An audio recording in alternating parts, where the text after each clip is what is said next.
Hi, I'm James Sherry. Today I can't do this, I'm sorry. Well, Emu Bottom. That's the name of the place, Emu Bottom. Today we're at Emu Bottom. Hopefully it's got nothing to do with the emu's anatomy. Emu Bottom, apparently it's called that because it's at the bottom of the Emu Valley. I don't know what to expect, but let's go and have a look.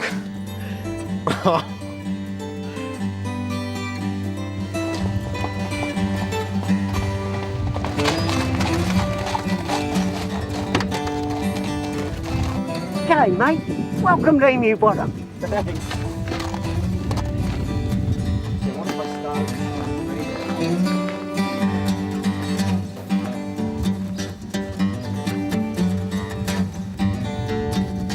I'd like to introduce you to Jan Elliott. She's one of the owners of Emu Bottom Homestead. It's the oldest homestead in Victoria.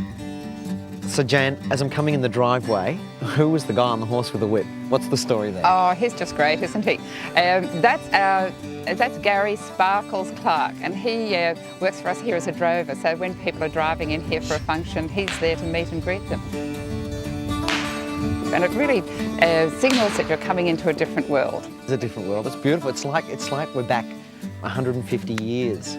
Yes, it's so secluded, isn't it? It's tucked away. We're only 35 minutes from Melbourne, and yes, it's in a little valley where there's just trees and birds and the country all around you. And these beautiful old buildings, how did they come to be?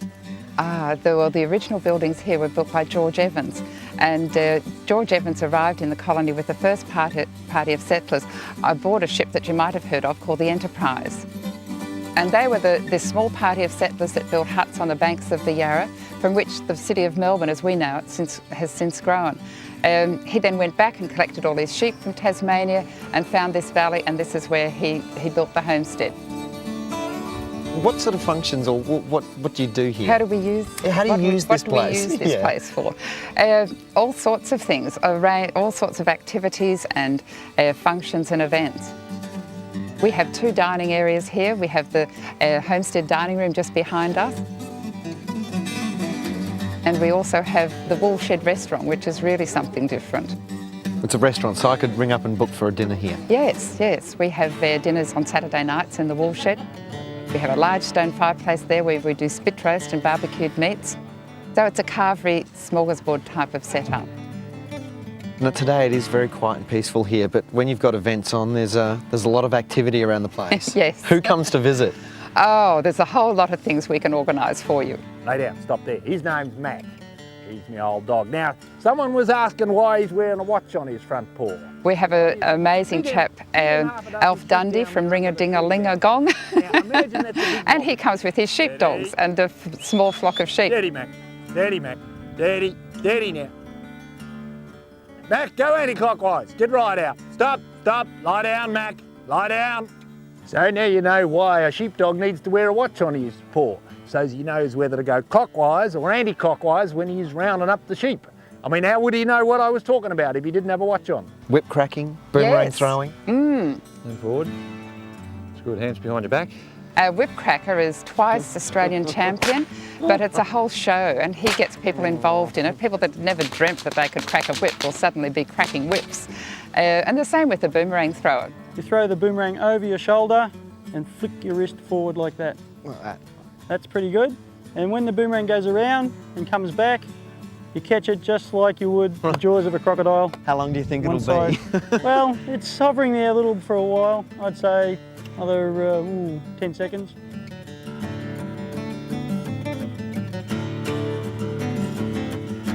Well, there it is, Emu Bottom Homestead. And as Jan said, only 35 kilometres from Melbourne. Emu Bottom. Funny name, but a great place. They really do work. Emu Bottom is near Sunbury on the Calder Highway and less than an hour's drive from Melbourne. It's available for functions and weddings with a hearty lunch served right here in Melbourne. But first, Nina has discovered the Jurassic Park of Victoria in the Otways National Park. This is Apollo Bay along the Great Ocean Road, the town of sun, surf and sand, and behind me in the hills is the Lost World.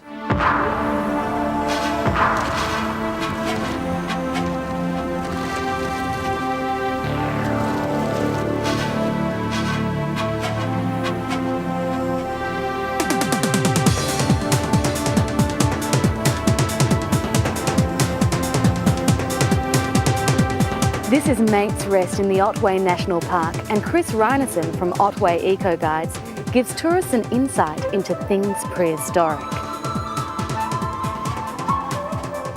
Chris, were there really dinosaurs roaming around in this type of forest? Certainly were. What you see out here is pretty typical of the type of fern and timber forests that the dinosaurs, particularly down this way in the subpolar Rift Valley that connected Australia to Antarctica.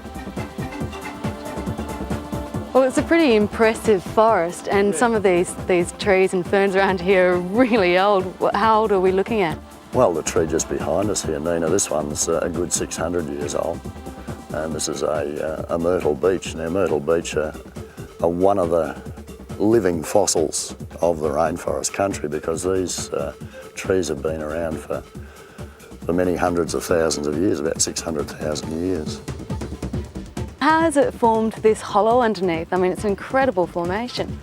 It's one of those things that happens in the forest. Trees will start growing up over fallen trees, Right. Heading for the light, and then eventually the tree will rot out from underneath it and leave the original tree suspended virtually above the ground. All fern fronds can be eaten if they're cooked. Up until, say, 250 years ago, the indigenous people of this area used to harvest the uncurled fiddles of tree ferns and would roast or steam them as a food source.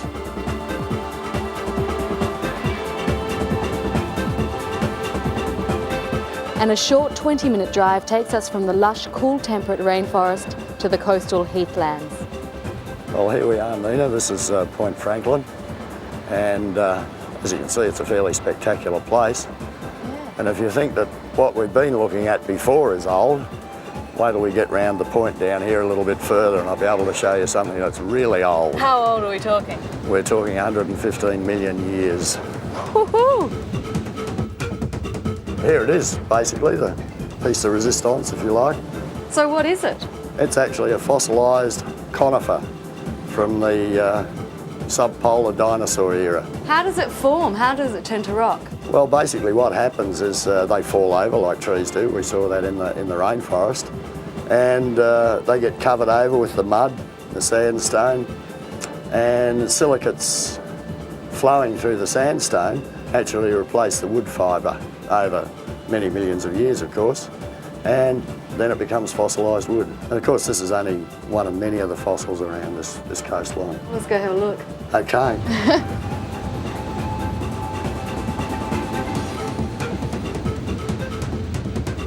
Otway Eco Guides have a range of walks to discover bush foods and medicine plants, or a lush rainforest walk. Located in Apollo Bay, you can be